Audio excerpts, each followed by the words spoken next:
Hi again, everyone, and welcome to another episode of Alumni Chats, a weekly podcast featuring alumni from the Department of Broadcasting and Journalism here at Western Illinois University.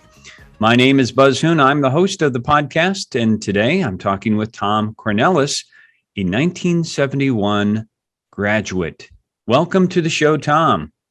Oh, thank you, Buzz. Good to be with you.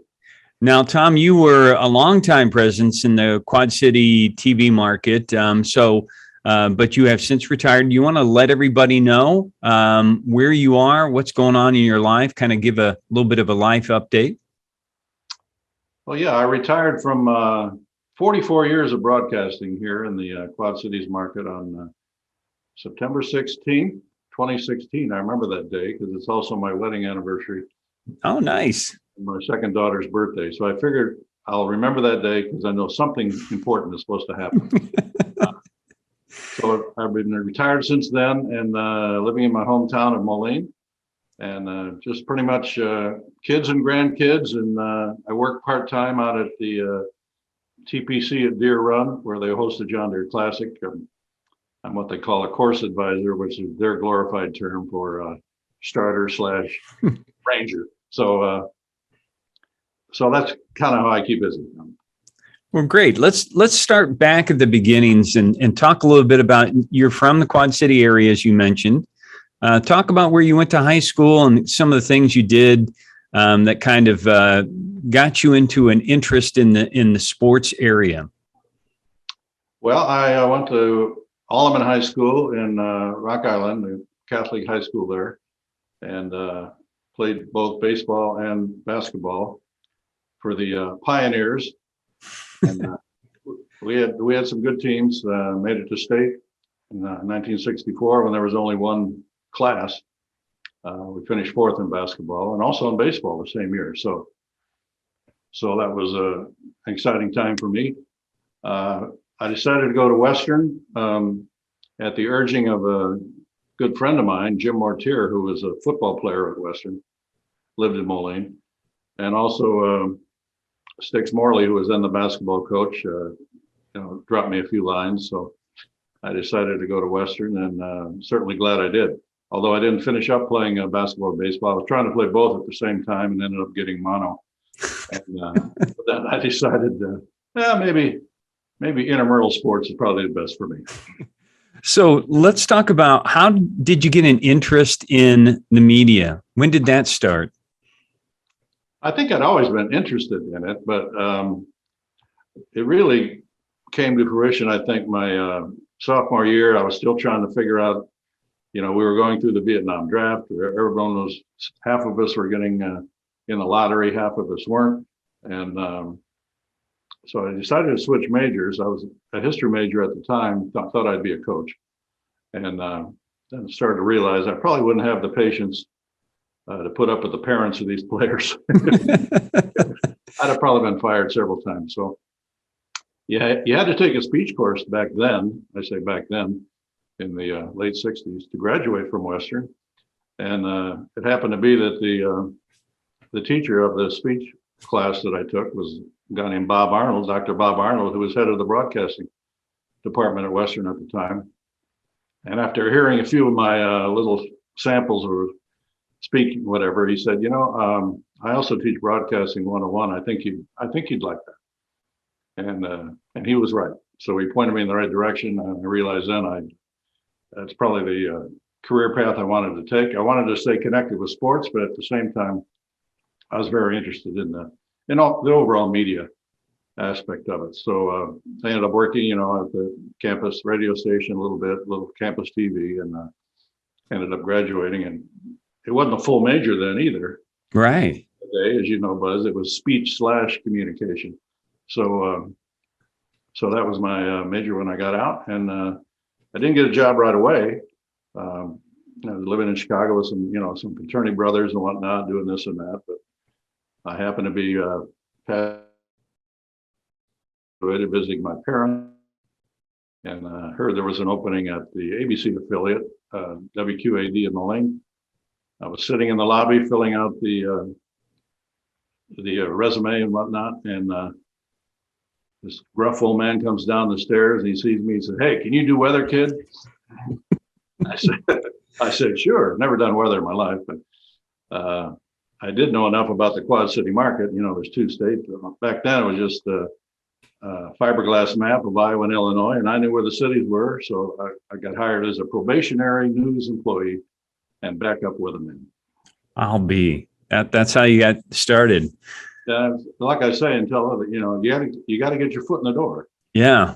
And once you show you can do things and whatnot. I was a news reporter for 2.5 years, just doing news, occasionally anchoring on weekends, filling in for the weather. And then when the sports guy left at the time, then I applied for the sports director job and got that, and I've been in sports ever since. So let's go back to WI. There's some things that I really found interesting at that period of time. First of all, you lived in Seal Hall. Yes. Is that right? That back when it was a residence hall? Yeah, Seal 1 was my first dorm. I lived there 2 years. Loved it. It was almost like a fraternity on campus. The Seal guys were so close because it was so small. I had a great RA named Bill O'Toole, who later went CFO of Disney World. Not a bad job. Yeah. From Western. Gordy Taylor, of course, who was the alumni director for years, was the RA on Seal 6. Him and Bill O'Toole were best of friends. So they kind of took me under their wing. And we're still friends today. So I think I read somewhere where you had a nickname, Kahuna, is that right? That's right. Yeah, I wore a lot of Hawaiian shirts and I tried to convince him. I'd done some surfing on the Mississippi River. I tried to convince him he couldn't surf on the Mississippi River. So, of course, he had to pull it with a boat. But so they started calling me the Big Kahuna after that. So, as you said, as you know, yeah. So you, as you said, you played basketball, you played baseball, but you also played with some noteworthy baseball players in the WIU team, because at that time the Russo brothers were also playing, and before they made it professionally. That's right. And they were also, people don't remember, both of them were great basketball players. Paul, probably the oldest, was the best athlete at the time at Western. He was a senior and Rick was a freshman, I believe, when our paths crossed. But they were both big old boys from Camp Point, Illinois, and they'd come to practice with their bats on one shoulder and fishing poles on the other. And either before or after practice, they'd go right down the Moyne River and fish. So they're just good old boys, that's for sure. Great athletes. I'm sure it's pretty satisfying for you to see them make it professionally, because it gave you some perception of what it was to be a student athlete back in even at that period of time. Oh, correct. Yeah. And they were very dedicated to Western, and that was a good glory year for Western baseball and basketball. Six Morley was the coach, and Guy Rickey was the baseball coach. Had some great coaches there at Western. My freshman coach, I know a guy named Danny Weskevich, who was a pretty good player in his own right. So we had some great athletes then, and great. When you see, you always get a little burst of pride when they're talking about Paul or Rick, especially Rick. And they mention Western Illinois grad. So yeah. You got to go next.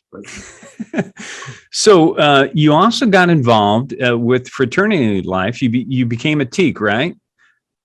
That's right. At the end of my sophomore year, several of us, we had played the teaks, and we were very active in intramurals, and we had played them several times in all university basketball and volleyball. And their senior guys were a great bunch of guys, and they kind of started recruiting us.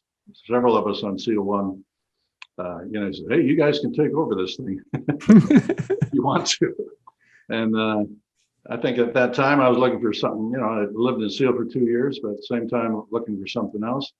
And 3 or 4 of us from Seal 1 all pledged at the same time, so it was easier going in together. And it turns out, I feel like I have 2 families at Western: my Seal family and my Teak family.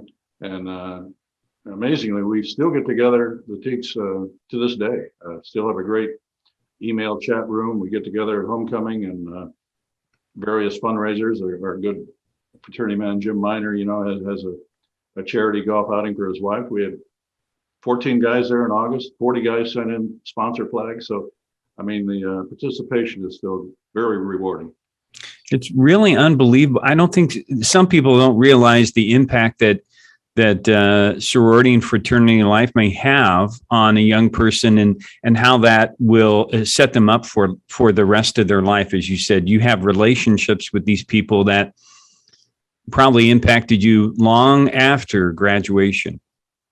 Oh, no doubt about it. And it's great. Just like in for the athletic side of it, we had fraternity brothers, that have gone on to great things.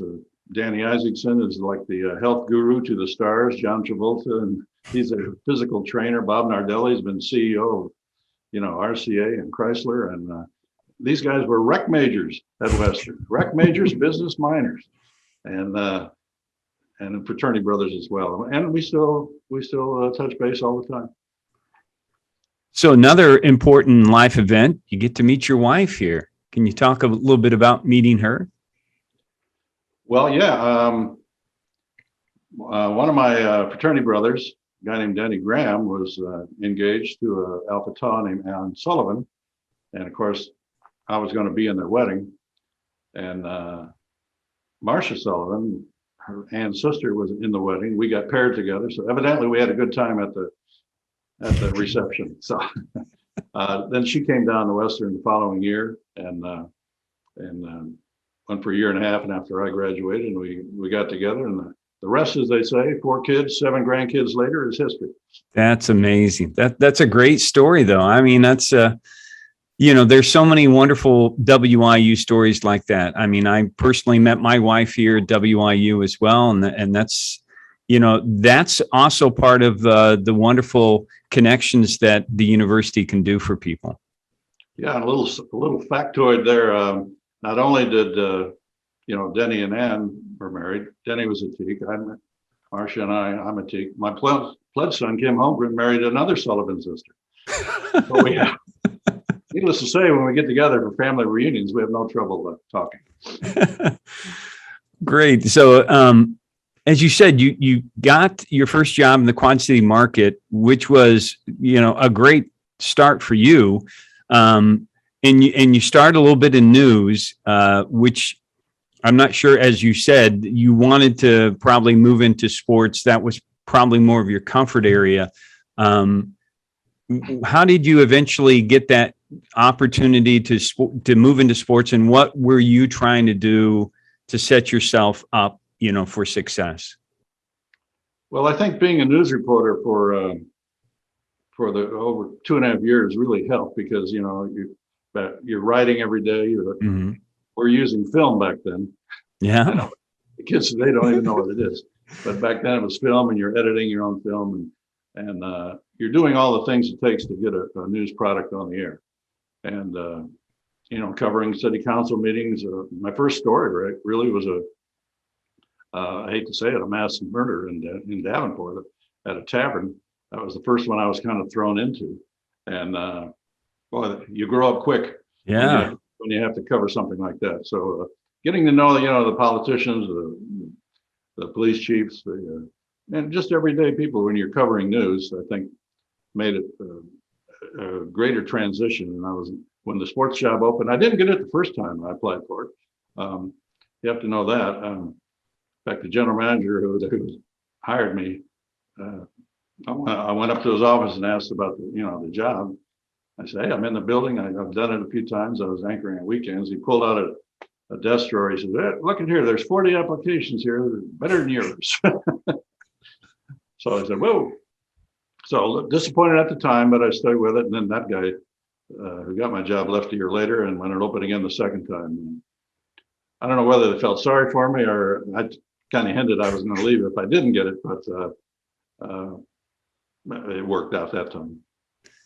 So among the things that you did during your time in sports, one of the things that I thought was remarkable, you had a chance to go to the Winter Olympics in 1976. Yes, in Innsbruck, Austria. And only because the general manager, I think, wanted to go to the Olympics and he needed an excuse to ride. So they had like a little tour going of about 20 people. And I was the reason. And we were an ABC affiliate at the time, and ABC did the Olympics back then. So I got to go, just me and a camera, and called a CP16 at the time. I was sound on tape.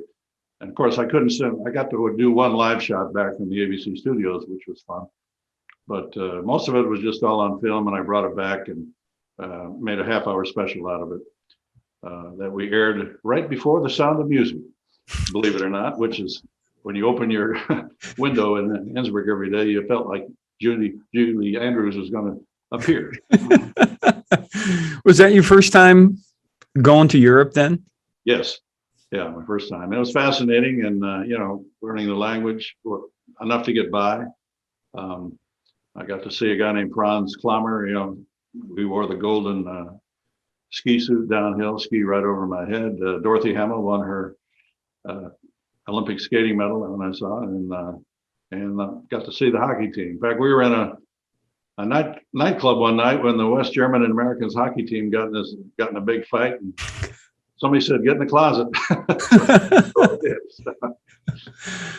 Among the other things, in this just kind of shows that your willingness to do some things that are probably, and I'm not sure how much of this was connected. You started to do a golf highlight show, right? And so, can you talk about that? Yes, what is now called the John Deere Classic started as a modest satellite event in 1972 when I started. And our general manager, same guy, was one of the chairmen for the tournament to bring it here. It was over in Davenport, a place called Crow Valley. Just a satellite event, only had a purse of $25,000. And, but I was like assigned to the media room at the time, since I was a sports guy. Well, back then the media room was basically where they stored the golf carts, and they didn't even put all of them out. So, guys are sitting in golf carts writing stories. But one of the first interviews I did was a young guy named Thom Watson, Ben Crenshaw. They were just rookies then. And then Dean Beeman won the tournament, and he ended up being the PGA commissioner. So we always had a connection. And when the tournament moved across the river in '75, I decided, we need a highlight show. So we started doing a half-hour show at 6:30 and 10:30 every night. They were live. As my old boss, Jim King, used to say, live TV is not pretty. And we proved it many times. But Ed McMahon had been brought in to be the co-host of the tournament. And he just walked in the station one day and said, "Here, we got a highlight show. Can I be on?" On the Tonight Show, sitting with me. Young kid doing a highlight show, and he came on every night for 4 nights, and the golfers came on, Fuzzy Zeller, Gary McCord, who's ever leading that day came on the show. And there wasn't a highlight show apparently around the country like this, so the players loved it. And I got to be on TV, and I got to send things back to their families. And of course, today that's all changed. They wouldn't have done some of the things they did, with Twitter and Facebook and everything. But now, back then they had fun, as I said. They used to have fun, Buzz. So at that time, were you sort of pinching yourself that you're thinking, I'm doing this live show, which is risky enough, but now I got Ed McMahon in here with me, and I got these golfers in here, and I'm just, living the life. Yeah, it was great, but it also realized it was a lot of work, and we were still using film back then. So I spent all day, shooting golf highlights and interviews, and then getting them back and editing it for the show. And then when the 6:30 show is, we had to start all over again for the 10:30 show. So it was a lot of work we had basically a 2-man crew in sports. And it was a lot of work, but still rewarding. And Ed and I, stayed friends for quite a while. He even invited me out to the Tonight Show once. I went out there when I was covering Iowa for the Rose Bowl. And so, you make these connections. Fuzzy Zeller is still a guy, excuse me. And we still contact Gary McCord, guys who've been on the show. You build up a friendship bond with them. They know you're not out to get them, you know. Yeah. And so I think being a sports guy at the time made it a little easier. I got it. Wes, I'll call you back, buddy. We've had everything on these type of shows. We've had dogs come up in front of the camera, so it's not unusual for this to happen on the podcast. I left it out in the other room. So let's talk a little bit about some of the other highlights of your career, because not only were you doing your television stint, you were also doing some stuff for the University of Iowa. Yes. You did a little bit of play-by-play for basketball and for football. Yeah, and when I was at QAD, we decided we want to do the Iowa-Illinois game. I believe it was 76. And no one had been doing local television of Big Ten games. And so we put together a little 5-station network. We had a station in Champaign, Cedar Rapids, Des Moines, Peoria. And we did that first game, Iowa, Illinois, in the old field house at Iowa. And I remember the athletic director at the time did not want to let us put a camera on the floor because it would be blocking his view. So that was an interesting telecast with, cameras above all the time, but the field house was so tight and you were right on the floor. But after the telecast, the reaction and reception was so great that the AD came back to us and said, "Hey, you want to do the 5 more games?" So we said, "Sure." So we did like 5-6 games a year for 2 years, and then they put it up for bid. Everything wanted to be exclusive. Yeah. How that goes, everyone bid for it. So the Iowa station won that one. Then we were out of that. But I was also doing play-by-play for the football on a local radio station, and we had a little network of about probably 20 stations around the state that picked us up. And there were 3 other outlets doing the games too. It was a lot of fun. But then they went exclusive too. So, one being doing all, which is the way that it works today. But I enjoyed my time with it. At the same time, as the family was growing, it was good to be back home and not be gone every weekend. Yeah, I'm sure that was a big time commitment for you. And had you done play-by-play before? Is that just something you said, you know what? Why shouldn't I be able to do this? I just done it, at a game. One time when I had the mono, I did some games on my own at Western. I'll be a tape recorder sitting in the bleachers, kind of doing my own version of play-by-play. I was my own color man, my own producer.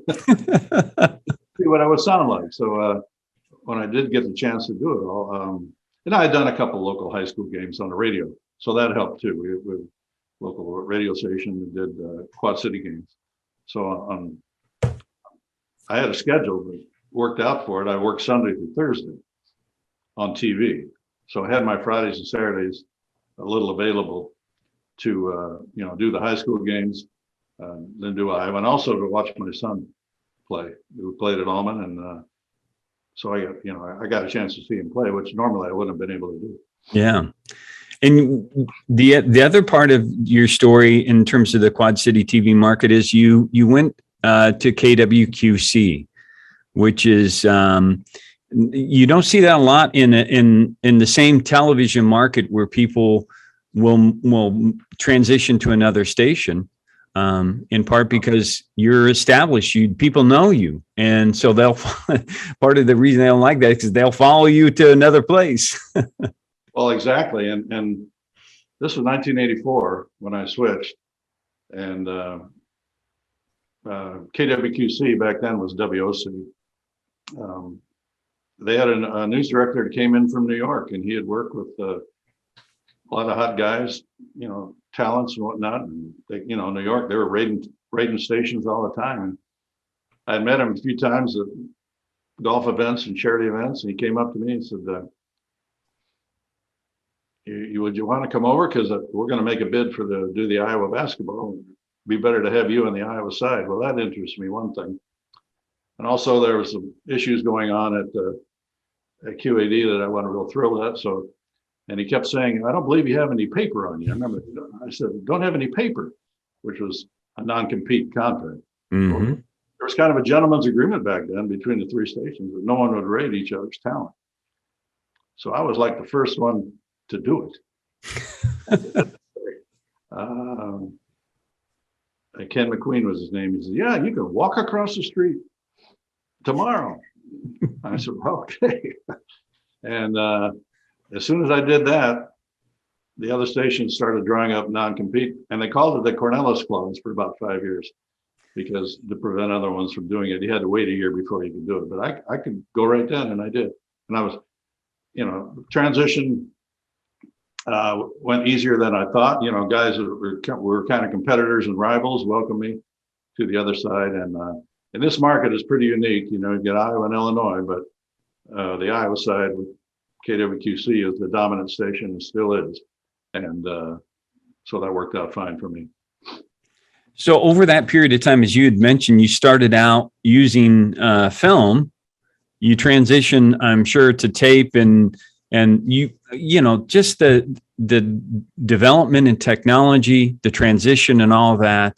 I'm sure it was hard and difficult as you even moved to computers to try to keep up and see all the changes even in how a teleprompter operated.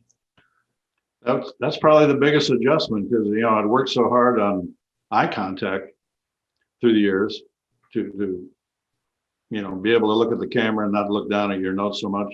All of a sudden, I found the teleprompter to be very distracting, and a lot of the old school guys, who say old school, didn't like it, and especially if back then it was hand done.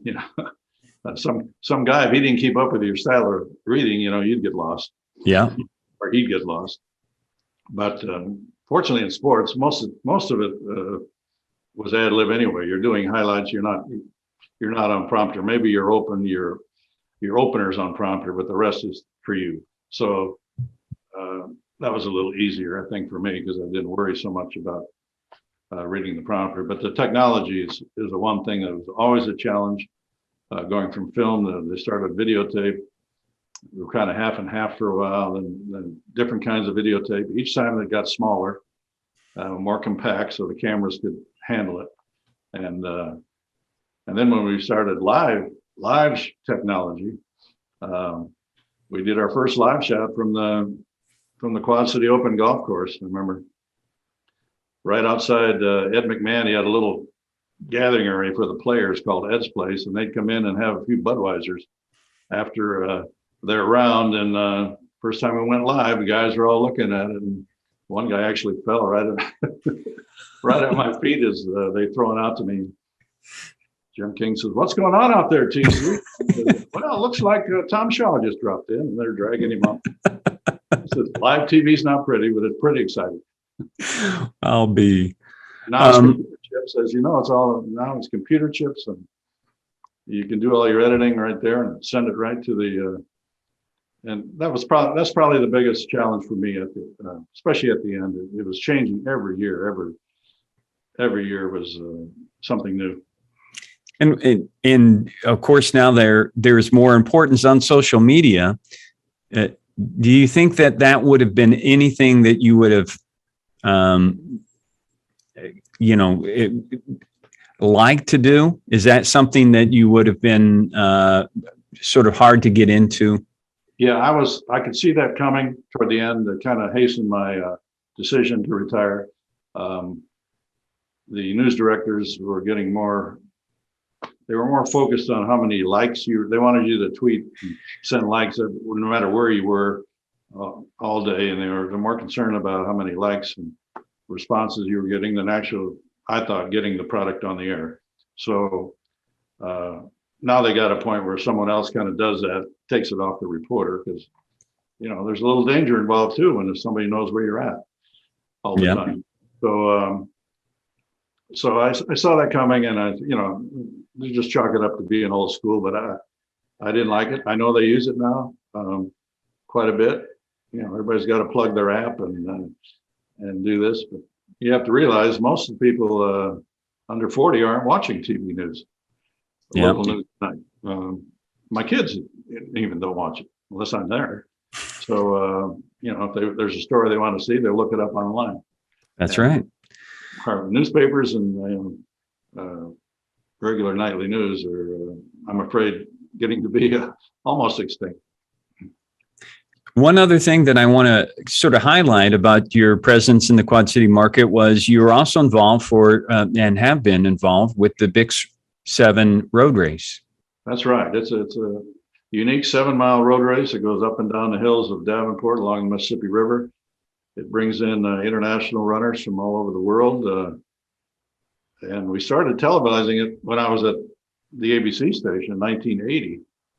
I was still there. And that was the year that Jimmy Carter canceled the Olympics for the U.S. So all these runners were not going to Moscow. We got Bill Rogers and Frank Shorter and Joan Benoit Samuelson here. And that really, the race just took off after that. Once you got, and they kept coming back.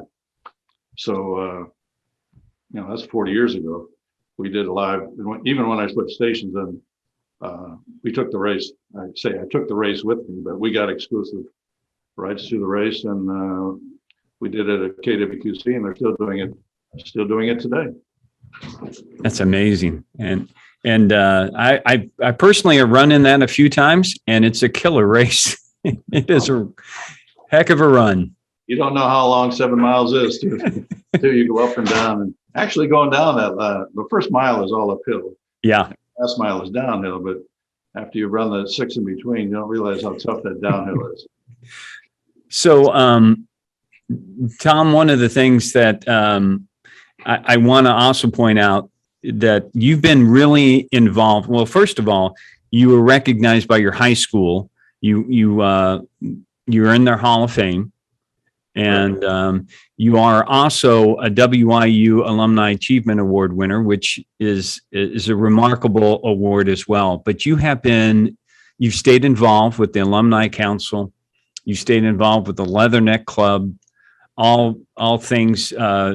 I mean, I've seen your name and your presence at all types of WIU things. Can you talk a little bit about why you felt that was important? Well, first and foremost, I owe Western, I think, my career and my livelihood. If it wasn't for Western, I wouldn't have got into the broadcasting connection that I have, thanks to Dr. Bob Arnold. Would not have met my wife. And I've always been close to, Gordy Taylor was the alumni director for years. Whenever he had a stop in the Quad Cities, he'd invite me to come to speak or say a few words. And so I'm more than glad to do that. I got involved with the Leatherneck Club with Mike Jones, and, to try and get interest. Not only, we have many grads in the Quad City area. Of course, now we have a campus here too, which is great. But so I enjoyed being connected with that, reaching out, even though sometimes you're asking for money and they don't want to talk to you. Seeing the old athletes and old students at Western, and so that's been fun. I've been on the Alumni Council now this will be my 3rd year, and I've enjoyed that. It's been more of a challenge, with COVID. Most of our meetings have been Zoom. We finally had our first face-to-face about a month ago in Schaumburg, and we'll be getting together again over homecoming weekend. So we've got some good young blood. The new president he's been at all our meetings. He's been very, very supportive, and so we're enthused with where Western's going. There've been some tough times, as you know. Yeah. Well, we always like to end our conversations with a little sort of recommendations that you might have based upon your experiences on what a student in broadcasting or journalism or sports broadcasting might have. What kind of recommendations might you have for them? I always wish I'd done it over. I wish I would have taken a typing class. Mm-hmm. In high school or college, you're at a keyboard all the time. Mm-hmm. Out in the field with your computer or in the studio, or So, I have my own system, but I know it's not right. But I wish I had done that. I think taking any kind of speech course where you have to get in front of even a small group, 10, 15, get used to getting over the bugaboos of that and what kind of approach you want to take. Usually I've emceed so many luncheons and athletic banquets and whatever. There's an old saying, you got to know your room before you start. You kind of got to get a feel what material will work and what won't. And whether it's a noon Rotary or an athletic banquet at night where they've had a cocktail hour, I mean, it's all different. So you got to adjust to that. But I'd say those are and just like I started, get your foot in the door.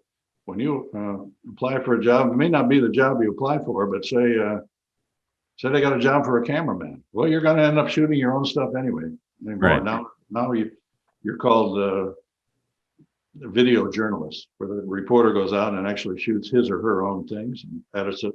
So get your foot in the door, show you you're a team player. You can adjust to things on the fly, and especially in broadcasting, every day is different. There's never anything as a routine day. You don't know what's going to happen to you or what the news is going to be. You don't know the outcome of the games you're covering. Who's going to get hurt, who's not, who's getting fired. So I think just your ability to adjust on the fly will make you attractive to that station. And then when the position opens up that you really want, I mean, you got the inside track to it. And if they believe in your talents, that's how it starts.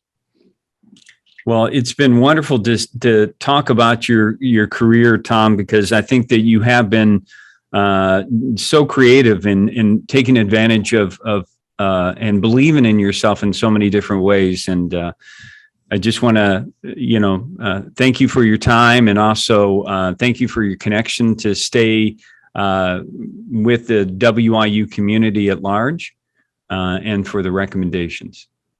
Well, I appreciate it, Buzz. And here's another little factoid for you. Right now, we have, I think, 6 anchors or former anchors from Western here in the Quad City market, either working on TV or behind the cameras.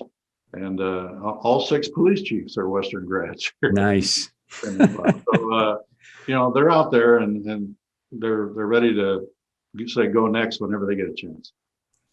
Well, thanks again for being on the podcast today, Thom. I appreciate your time. Hey, Buzz. Thank you. And thanks to our weekly viewers out there. Again, if you're interested in being a guest on the podcast or want to recommend somebody, just send me an email. We want to hear from you, and we want you to continue to watch and listen to the podcast, and appreciate everyone's support. So until next week, stay safe, take care, and God bless.